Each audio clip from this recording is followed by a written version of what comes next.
weekend. All right. Fire away. Okay, the president meeting with top national security officials. What will they do beyond maybe clearing up this list problem? Well, that's one of the items on the agenda. He's also going to get an update from the FBI about the terror investigation, from the Attorney General on the prosecution.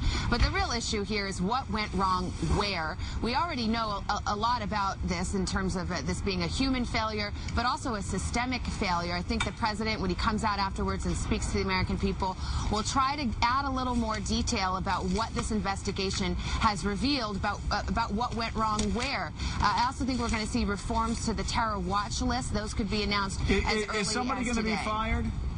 Well, you know, that's the question. I asked that to several senior officials yesterday. What they told me is the president is livid. He's serious about holding people accountable, but it's still too early to determine who might lose a job over this, if anyone. So, you know, it's very much something that's being talked about. What's he livid about? He's livid about the systemic failure, about the fact that this is an occasion where it seems the dots weren't connected, the intelligence wasn't shared or analyzed properly.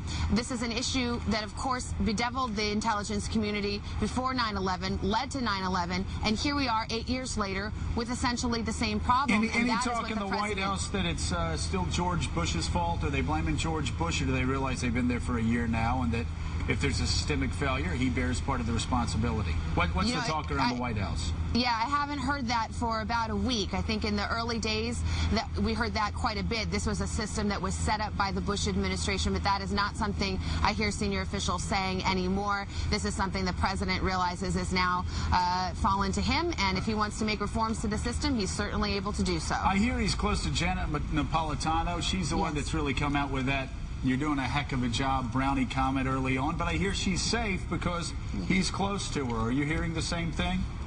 There's no question the president has long pointed to Napolitano as somebody who's one of the stars of the cabinet. He thinks that she's very competent, doing a good job. He thinks the criticism over her statement that the system worked was a little unfair, that it clearly she was not referring to. How is that unfair? Well, I think that they feel like, look, I mean, obviously the system worked? Does that wait? I didn't know. Is there part of the system where we're going to have a guy from Denmark or wherever he's from jump over 3 seats and beat up the guy, put out the fire? Well, what part of the system worked? Yeah, obviously the